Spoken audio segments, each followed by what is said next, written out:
तो हेलो दोस्तों, कैसे हैं आप सब? आई होप कि आप लोग अच्छे से पढ़ाई कर रहे होंगे। तो मैंने कल एक वीडियो बनाया था जिसमें मैंने हिंदी के महत्वपूर्ण जो सबसे महत्वपूर्ण टॉपिक्स हैं, जीवन परिचय है, उन सब के बारे में बताया था। तो उसमें मैंने बोला था कि महत्वपूर्ण बहुविकल्पी प्रश्न का एक नया वीडियो दूँगा। तो आज मैं वो वीडियो लाया हूँ, जिसमें 40 मैं महत्वपूर्ण बहुविकल्पी प्रश्नों को बताऊँगा जो हर साल बोर्ड परीक्षा में पूछे जाते हैं। और इसमें से गारंटी है कि 15-20 में से 15 क्वेश्चन आराम से फँस ही जाएँगे। तो ये पहला क्वेश्चन है जो गद्य साहित्य के इतिहास से है। गद्य साहित्य के इतिहास से मैंने 10 क्वेश्चन लिया है और 10 क्वेश्चन पद्य साहित्य के इतिहास से लिया है, पूरे 20 क्वेश्चन, जिसमें से 10 क्वेश्चन आपके आते हैं।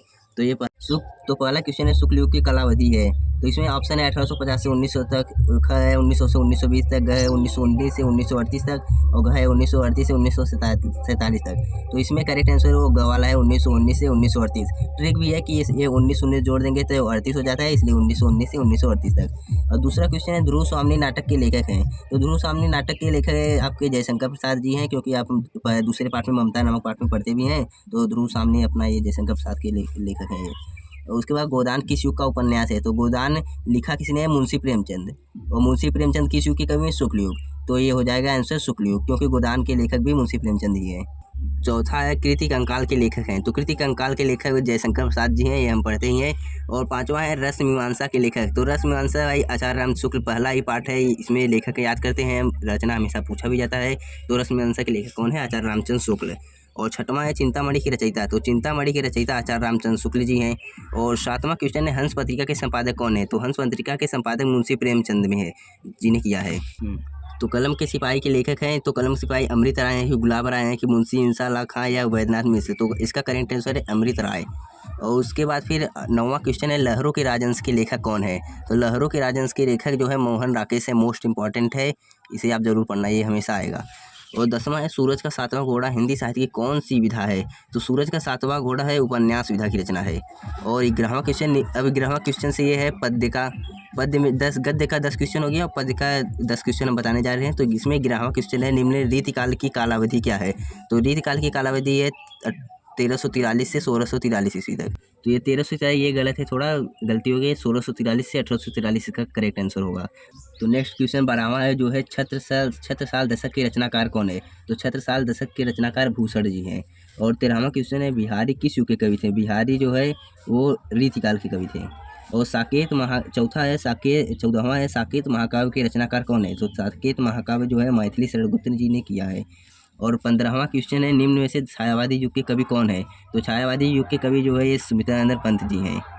16वां क्वेश्चन है, यामा के रचयिता का नाम क्या है? तो यामा जो है यहाँ महादेवी वर्मा का जो है महत्वपूर्ण महाकाव्य है, तो ये है महादेवी वर्मा इसके लेखिका हैं। और जो 17वां क्वेश्चन है, तीसरा सप्तक कब प्रकाशित हुआ? तो तीसरा सप्तक जो है 1959 में प्रकाशित हुआ। यहाँ मिस्टेक भी कर सकते हैं, यहाँ 1943 आप टिक मत मारिएगा।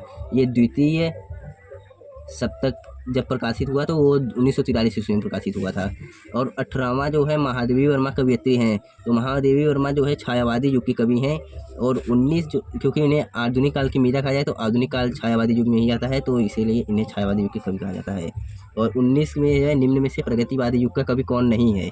तो सभी हैं, ये भारतेंदु हरिश्चंद्र जी ये नहीं है, क्योंकि ये भारतेंदु युग के कवि हैं, इसलिए ये प्रगतिवादी युग के कवि नहीं है। निम्न में से शुक्लोत्तर युग के लेखक कौन है? तो शुक्लोत्तर युग के लेखक का है वासुदेव सरल अग्रवाल जी, जो कि मोस्ट इंपॉर्टेंट है, इसे जरूर पढ़ लेना, परीक्षा में आता है। तो हमने 20 क्वेश्चन गद्य और पद्य साहित्य के इतिहास से कर लिया। अब ग्रामर का 20 क्वेश्चन हम करेंगे, जो कि मोस्ट इंपॉर्टेंट होंगे। तो यहाँ पर 21वां क्वेश्चन है, हंसी हंसी भाजय देख दुलह दिगंबर को, पाहुनी आवे हिमाचल के उछाह में, रस कौन सा है? तो इसमें हास्य रस होगा, इसे इंपॉर्टेंट है, याद कर लेना। और 22वां क्वेश्चन है, हरि मुख मनहु मयंक पंक्ति में अलंकार है। तो इसमें उत्प्रेक्षा अलंकार होगा, और क्योंकि इसमें मनहु लगा है तो मनहु जब लग जाता है तो इसमें उत्प्रेक्षा अलंकार होता है। और 23वां है, सोहत ओढ़े पीत पट श्याम सलोने गात मनोलील मणिशैल पर प्रयोग प्रभात, पंक्ति में अलंकार है, तो इसमें उत्प्रेक्षा अलंकार होगा। और 24वां है, चरण कमल बंदो हरिराई में एक अलंकार है। तो इसमें चरण कमल में समानता एकदम बताई गई है, इसमें भेद रहित आरोप हुआ है, तो इसमें रूपक अलंकार होगा। 25वां क्वेश्चन आपका वाक्य विभेद से है, जिसमें होते वर्षा होती तो अन्न उपजता, इसके अर्थ के आधार पर वाक्य का भेद बताइए। तो इसमें बोल रहे हैं कि वर्षा होती तो अन्न उपजता, मतलब संकेत दे रहे हैं कि अगर वर्षा हो जाती तो अन्न उपजता, तो इसलिए संकेतवाचक होगा। और 26वां यह है कि मैं विद्यार्थी हूँ, अर्थ के आधार पर वाक्य का भेद। मैं विद्यार्थी हूँ अब ये वैधानिक वाचक है, क्योंकि ये हमेशा सब जानते हैं कि कोई स्टूडेंट होता है तो विद्यार्थी होगा ही।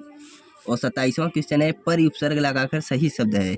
तो पर उपसर्ग लगाकर परिपूर्ण होगा, न परीक्षण नहीं होगा, क्योंकि इसमें प बड़ी री है, इसमें छोटी ई का मात्रा है, इसलिए परिपूर्ण आंसर होगा। और 28वां क्वेश्चन है, अनु उपसर्ग लगाकर सही शब्द कौन है। तो अनु उपसर्ग लगाकर अनुभाव ही बनेगा और कोई नहीं है। 29वां है, शताब्दी का समास विग्रह क्या है। तो शताब्दी मतलब 100 वर्षों का समूह होता है, इसलिए क हो जाएगा। और अगर मान लीजिए ये पूछ लेता है शताब्दी का जो है कौन सा समास है इसमें, तो ये द्विगु समास हो जाता, द्विगु समास। इसे दोनों चीज़ों को याद रखिए, दोनों से क्वेश्चन पूछा जा सकता है। और 30वां क्वेश्चन है, गंगा यमुना का समास विग्रह क्या है। तो इसमें जो डैश लगता है तब यह द्वंद्व समास होता है, द्वंद्व समास में विग्रह करते समय और का चिन्ह लगा देते हैं। तो गंगा और यमुना सही आंसर हो जाएगा। 31वां क्वेश्चन है, पंचवटी में कौन सा समास है। तो पंचवटी देखिए यहाँ पर पाँच जो है बागों का समूह होता है पंचवटी, इसलिए यहाँ पर द्विगु समास हो जाएगा। जहाँ भी संख्या वाली बात हो तो वहाँ पर द्विगु समास होता है। 32वां है, अच्छी शब्द का तद्भव है। तो अच्छी का जो तद्भव होता है वो आँख होता है। 33वां क्वेश्चन है, तालाब शब्द का तत्सम रूप है। तो तालाब का जो है वो तड़ाग आंसर होगा सही। उसके बाद 34वां है, बादल शब्द के पर्यायवाची बताइए। तो बादल शब्द के जो पर्यायवाची होंगे अम्बुद और पयोज सही आंसर होगा। और 35वां है, सददल उत्पल वादिज किसके पर्यायवाची हो। तो ये सब जो है पर्यायवाची है कमल के, तो कमल इसका सही आंसर हो जाएगा। और 36वां है, अग्नि का पर्यायवाची नहीं है। तो यहाँ पर अनल जो है अग्नि का पर्यायवाची है, अनिल भी है, पावक भी है। तो इसमें जो अग्नि की पर्यायवाची नहीं है वो है ये ज्वालस। 37वां क्वेश्चन है, तद पुल्लिंग शब्द का चतुर्थी विभक्ति एक वचन का रूप है। तो उसको जब आप किताब में देखेंगे तो उसका चतुर्थी विभक्ति एक वचन में तस्य होगा आंसर सही। और 30वां है, जिनके आगे ठहर सके जंगी न जहाजी है, ये वहीं प्रसिद्ध छत्रपति भूप शिवाजी में पंक्ति में छंद है। तो इसमें जो है अभी हम अगर गुरु लघु का मात्रा निकालेंगे तो ये 24-24 प्रत्येक में आएगा, तो इसलिए यह रोला छंद है। और 39 नंबर के क्वेश्चन है, अंबर और वसन किस शब्द के पर्यायवाची है। तो वसन माने कपड़ा होता है और अंबर का मतलब भी कपड़ा होता है, इसलिए यह पर्यायवाची कपड़ा का हो जाएगा। और 40वां जो कि अंतिम क्वेश्चन है, बोल रहा है कि अनुचर शब्द के उपसर्ग हैं। तो अनुचर में देखिए यहाँ पर अनु जो है वो उपसर्ग है, तो इसलिए ख आंसर हो जाएगा। तो आई होप कि आपको यह सारे ऑब्जेक्टिव क्वेश्चन जो हमने 40 बताएंगे हैं उसे आप अच्छे से तैयार कर लेंगे और पूरे 20 में से 20 करके क्वेश्चन आएंगे परीक्षा में। तो आई होप कि आपको यह वीडियो सही से समझ में आ गई होगी। और वीडियो को लाइक शेयर ज़रूर करें, और चैनल पर नए हो तो प्लीज़ चैनल को सब्सक्राइब करें, क्योंकि वीडियो को बनाने में जो है थोड़ा मेहनत लगता है, तो इसलिए चैनल पर बने रहें। और तब तक के लिए धन्यवाद।